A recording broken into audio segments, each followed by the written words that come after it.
जय श्री कृष्णा। राधे राधे। आप सभी का स्वागत है हमारे YouTube चैनल पर। आप सभी का दिन शुभ और मंगलमय हो। भगवान विष्णु और माता लक्ष्मी की कृपा आप सभी पर सदैव बनी रहे। वैशाख मास चल रहा है। वैशाख मास में स्नान, दान और कथाओं को सुनने का विशेष महत्व होता है। वैशाख मास भगवान विष्णु को अति प्रिय है और सब मासों में श्रेष्ठ है। सभी महीनों में वैशाख मास भगवान प्रिय है। आज की कथा में हम लोग तुलसीदल और अश्वत्थ की महिमा तथा वैशाख महात्म्य के संबंध में तीन प्रेतों के उद्धार की कथा को सुनेंगे। ब्राह्मण ने पूछा, धर्मराज, वैशाख मास में प्रातःकाल स्नान करके एकाग्रचित्त हुआ पुरुष भगवान माधव का पूजन किस प्रकार करें?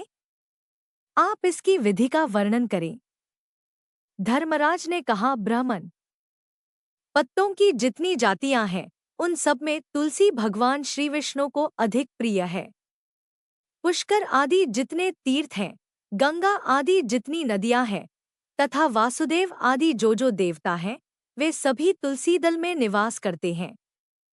अतः तुलसी सर्वदा और सब समय भगवान श्री विष्णु को प्रिय है।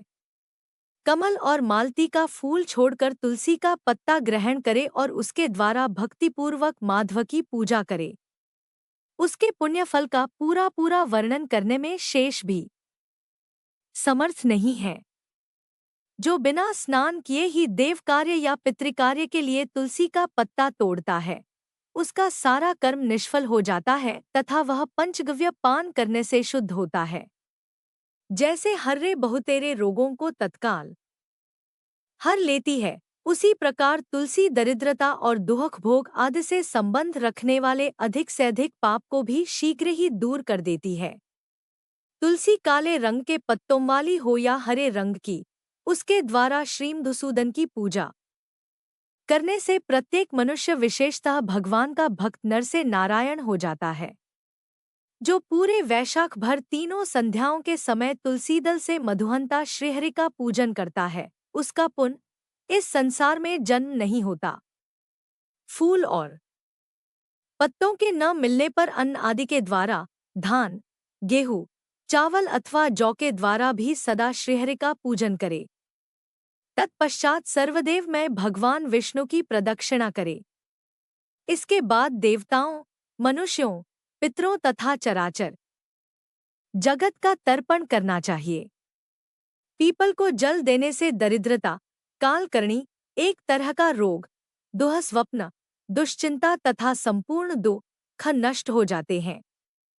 जो बुद्धिमान पीपल के पेड़ की पूजा करता है, उसने अपने पितरी का तृप्त कर दिया, भगवान विष्णु को आराधना कर ली तथा संपूर्ण ग्रहों का भी पूजन कर लिया।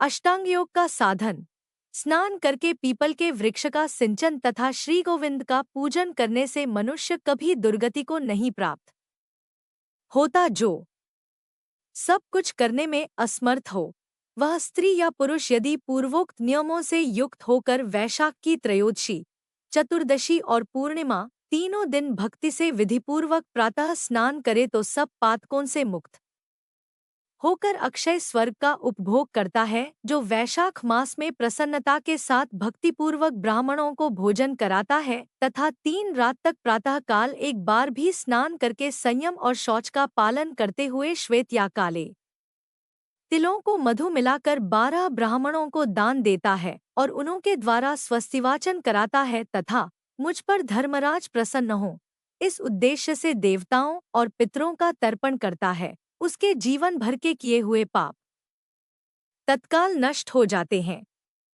जो वैशाख की पूर्णिमा को मणिक, मटका, जल के घड़े, पकवान तथा सुवर्णमय दक्षिणा दान करता है, उसे अश्वमेध यज्ञ का फल मिलता है। इस विषय में एक प्राचीन इतिहास कहा जाता है, जिसमें एक ब्राह्मण का महान वन के भीतर प्रेतों के साथ संवाद हुआ था। मध्यदेश में एक धनशर्मा नामक ब्राह्मण रहता था। उसमें पाप का लेशमात्र भी नहीं था। एक दिन वह कुश आदि के लिए वन में गया। वहां उसने एक अद्भुत बात देखी। उसे 3 महाप्रेत दिखाई दिए, जो बड़े ही दुष्ट और भयंकर थे। धनशर्मा उन्हें देखकर डर गया। उन प्रेतों के केश ऊपर को उठे हुए थे, लाल लाल आंखें, काले काले दांत और सूखा हुआ उनका पेट था। धन शर्मा ने पूछा, तुम लोग कौन हो? यहनार की अवस्था तुम्हें कैसे प्राप्त हुई? मैं भय से आतुर और दुखी हूँ, दया का पात्र हूँ, मेरी रक्षा करो। मैं भगवान विष्णु का दास, मेरी रक्षा करने से भगवान तुम लोगों का भी कल्याण करेंगे। भगवान विष्णु ब्राह्मणों के हितैषी हैं, मुझ पर दया करने से वे तुम्हारे ऊपर संतुष्ट होंगे। श्री विष्णु का अलसी के पुष्प के समान श्याम वर्ण है, वे पीतांबरधारी हैं, उनका नाम श्रवण करने मात्र से सब पाप का क्षय हो जाता है।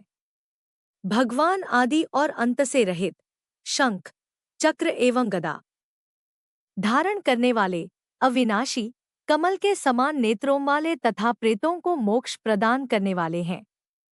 यमराज कहते हैं, ब्राह्मण, भगवान विष्णु का नाम सुनने मात्र से वे पिशाच संतुष्ट हो गए, उनका भाव पवित्र हो गया, वे दया और उदारता के वशीभूत हो गए।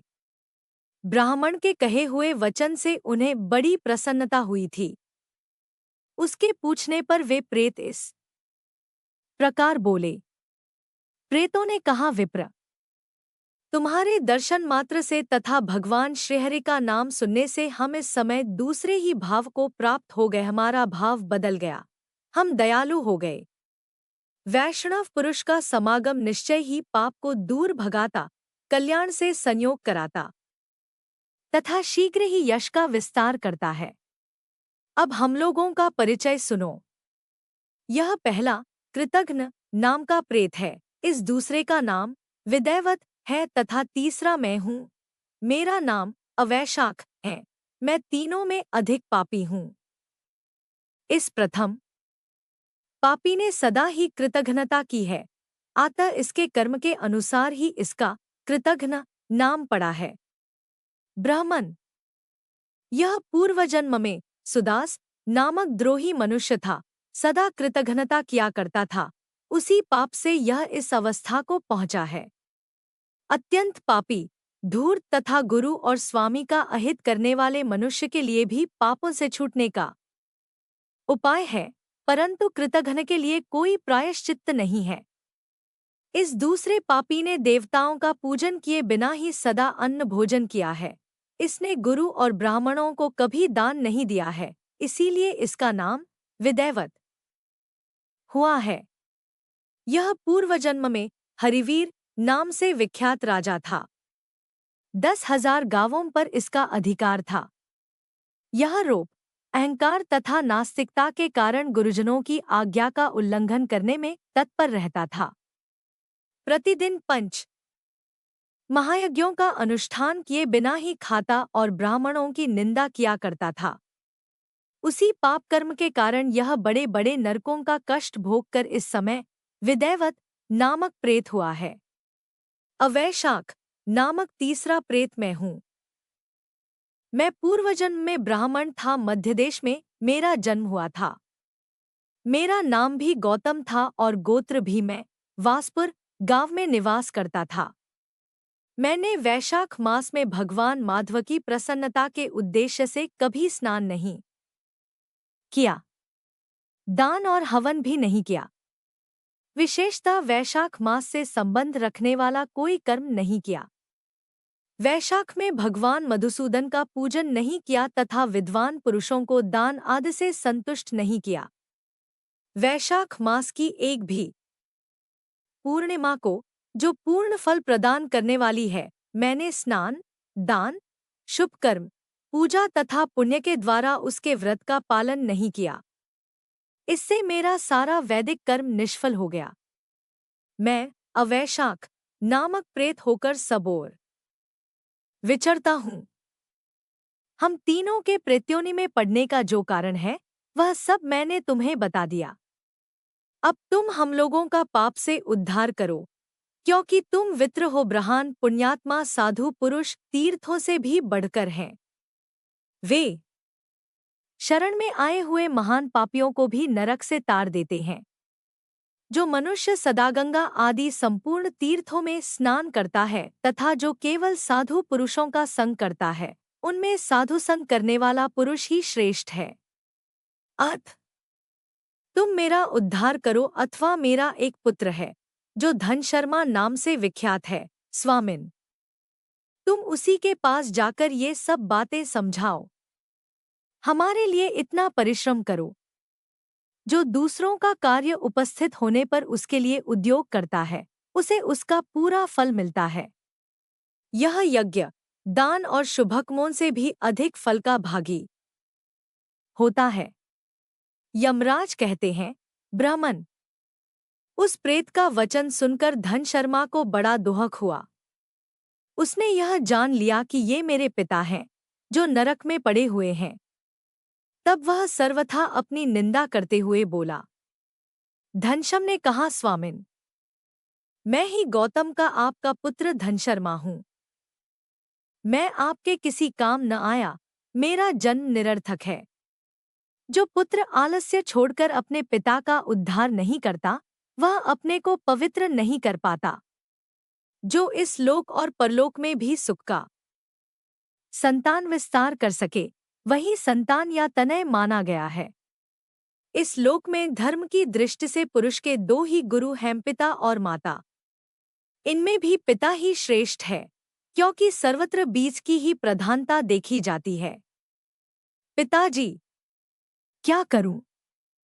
कहाँ जाऊं? कैसे आपकी गति होगी?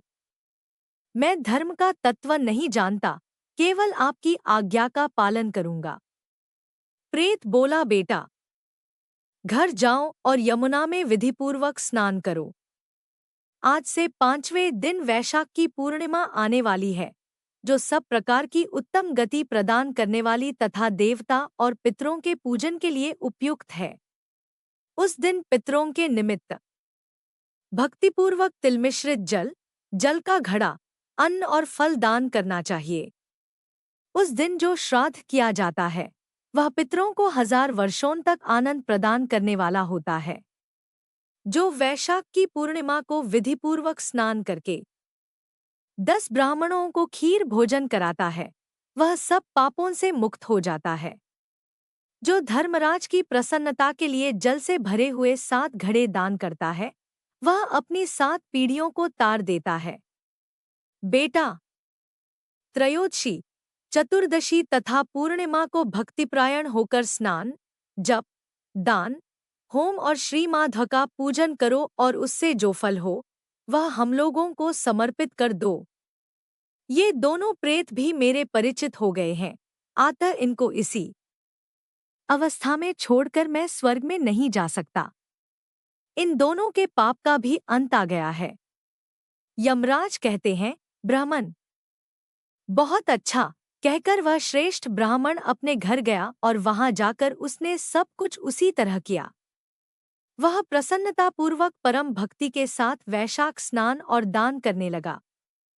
वैशाख की पूर्णिमा आने पर उसने आनंदपूर्वक भक्ति से स्नान किया और बहुत से दान करके उन सबको पृथक पृथक पुण्य प्रदान किया। उस पवित्र दान के संयोग से वे सब आनंदमग्न हो विमान पर बैठकर तत्क्षण ही स्वर्ग को चले गए। ब्राह्मणों में श्रेष्ठ धनशर्मा भी श्रुति, स्मृति और पुराणों का ज्ञाता था। वह चिरकाल तक उत्तम भोग भोगकर अंत में ब्रह्मलोक को प्राप्त हुआ। अतः यह वैशाख की पूर्णिमा परम पुण्यमयी और समस्त विश्व को पवित्र करने वाली है। इसका माहात्म्य बहुत बड़ा है, अतएव मैंने संक्षेप से तुम्हें इसका महत्व बतला दिया है। जो वैशाख मास में प्रात काल स्नान करके नियमों के पालन से विशुद्धचित्त हो भगवान मधुसूदन की पूजा करते हैं, वे ही पुरुष धन्य हैं, वे ही पुण्यात्मा हैं तथा वे ही संसार में पुरुषार्थ के भागी हैं। जो मनुष्य वैशाख मास में सबेरे स्नान करके संपूर्ण यमनियमों से युक्त हो भगवान लक्ष्मीपति की आराधना करता है, वह निश्चय ही अपने पाप का नाश कर डालता है। जो प्रातः काल उठकर श्री विष्णु की पूजा के लिए गंगा जी के जल में डुबकी लगाते हैं, उन्हीं पुरुषों ने समय का सदुपयोग किया है, वे ही मनुष्यों में धन्य तथा पाप रहित हैं। वैशाख मास में प्रातः काल नियमयुक्त हो मनुष्य जब तीर्थ में स्नान करने के लिए पैर बढ़ाता है, उस समय श्रीमाध्व के स्मरण और नाम कीर्तन से उसका एक एक पग अश्वमेध यज्ञ के समान पुण्य देने वाला होता है। श्रीहरि के प्रियतम वैशाख मास के व्रत का यदि पालन किया जाए तो यह मेरु पर्वत के समान बड़े उग्र पाप को भी जलाकर भस्म कर डालता है। विप्रवर, तुम पर अनुग्रह होने के कारण मैंने यह प्रसंग संक्षेप से तुम्हें बता दिया है। जो मेरे कहे हुए इस इतिहास को भक्तिपूर्वक सुनेगा वह भी सब पापों से मुक्त हो जाएगा तथा उसे मेरे लोक यमलोक में नहीं आना पड़ेगा। वैशाख मास के व्रत का विधिपूर्वक पालन करने से अनेकों बार के किए हुए ब्रह्महत्यादि पाप भी नष्ट हो जाते हैं, यह निश्चित बात है। वह पुरुष अपने 30 पीढ़ी पहले के पूर्वजों और 30 पीढ़ी बाद की संतानों को भी तार देता है, क्योंकि अनायास ही नाना प्रकार के कर्म करने वाले भगवान श्रीहरि को वैशाख मास बहुत ही प्रिय है, अतएव वह सब मासों में श्रेष्ठ है। तो प्रेम से बोलिए विष्णु भगवान की जय, माता लक्ष्मी की जय। प्रिया भक्तजन, आज की कथा पसंद आई हो तो वीडियो को लाइक कीजिएगा, सब्सक्राइब कीजिएगा, अपने दोस्तों रिश्तेदारों में शेयर कीजिएगा और कमेंट बॉक्स में विष्णु भगवान की जय और माता लक्ष्मी की जय जरूर लिखिएगा।